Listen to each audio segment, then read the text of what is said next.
Hello viewers, welcome to my channel মৌয়ের সাথে রান্নাবান্না। আজকে হাজির হয়েছি চিংড়ি দিয়ে ফুলকপির রেসিপি নিয়ে। এই রান্না খুবই টেস্টি হয়ে থাকে আর স্বাদ হয় একদম অনুষ্ঠান বাড়ির মতন। একবার এইভাবে বানিয়ে দেখতে পারেন, ভাত বা পোলাওয়ের সাথে খেতে খুবই ভালো লাগে। আজকের রেসিপিটি ভালো লাগলে লাইক দিয়ে দেবেন আর চ্যানেলটি সাবস্ক্রাইব করতে ভুলবেন না। প্রথমে লবণ হলুদ মাখানো আলুর পিসগুলোকে ভেজে নিতে হবে।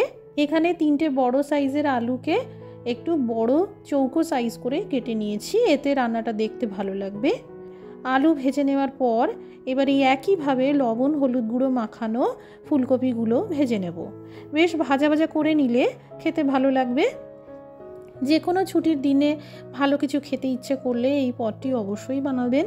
এই রান্নার স্বাদকে আরও অনবদ্য করে তোলার জন্য একটা মশলা তৈরি করে নিতে হবে।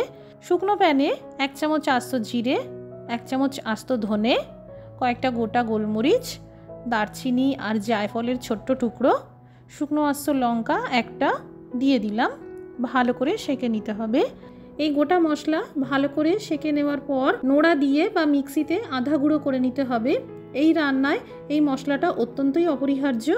ফুলকপি ভেজে নেওয়ার পর এবার খোসা ছাড়ানো চিংড়ি মাছগুলোকেও হালকা লালচে করে ভেজে নিতে হবে। অনেক বেশি ভাজবেন না, নাহলে চিংড়ি শক্ত হয়ে যাবে।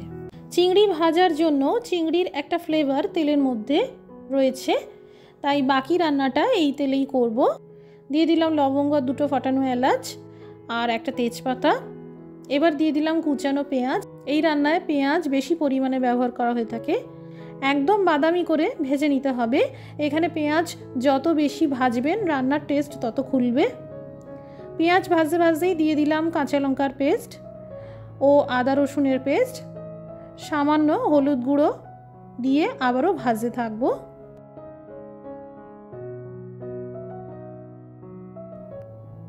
এই সব উপকরণগুলি ভাজতে ভাজতেই দিয়ে দিলাম 1 চামচ কাশ্মীরি লঙ্কার গুঁড়ো। এতে ঝাল একদমই হয় না, কিন্তু কালার ভালো আসে। এই দেখুন, বেশ 10 মিনিট ধরে ভাজার পর কালারটা অনেক চেঞ্জ হয়ে গেছে। এবার দিয়ে দিলাম টমেটোর পিউরি। সামান্য লবণ দিয়ে ভালো করে কষাতে হবে যাতে টমেটোর কাঁচা ভাবটা চলে যায়। এবার দিয়ে দিলাম 1 চামচ জিরের গুঁড়ো, 1 চামচ ধনের গুঁড়ো আর সামান্য করে গরম মশলার গুঁড়ো। আবারও 3 থেকে 4 মিনিট মতন কষিয়ে নিতে হবে আর একদম ভাজা ভাজা করে নিতে হবে। এবার ভাজা আলু, ফুলকপি আর চিংড়ি মাছগুলো দিয়ে দিলাম আর মশলার সাথে ভালো করে ভেজে নেব। স্বাদ মতো লবণ দিয়ে মিশিয়ে নিয়ে কম আঁচে জাস্ট 2 মিনিট এইভাবে ঢেকে রাখবো। এতে সবজির জলেই সবজি কিছুটা সিদ্ধ হয়ে যাবে। এইভাবে করলে রান্নার টেস্ট অনেকটাই বেড়ে যায়। 2 মিনিট পর ঢাকা খুলে নিলাম। আলু ফুলকপি অনেকটাই সিদ্ধ হয়ে গেছে। এবার দিয়ে দিলাম আধা গিলাসের থেকে একটু বেশি পরিমাণে গরম জল। তবে এখানে আপনারা যতটা ঝোল করতে চান সেই বুঝে জলের পরিমাণ বাড়াতে পারেন। এবার দিয়ে দিলাম মিহি করে কোরানো নারকেল আর যে সেঁকা মশলাটা তৈরি করলাম সেটাও দিয়ে দিলাম। ভালো করে সব কিছু মিশিয়ে নিয়ে আরও 2 মিনিট ঢেকে রান্না করব।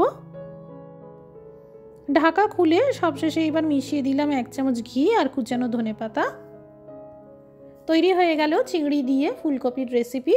এখনও এইভাবে বানিয়ে না থাকলে অবশ্যই একবার এইভাবে বানিয়ে দেখবেন, খেতে খুবই টেস্টি হয়। আজকের রেসিপিটি ভালো লেগে থাকলে শেয়ার করে দেবেন। সবাই ভালো থাকুন, সুস্থ থাকুন। Thank you for watching.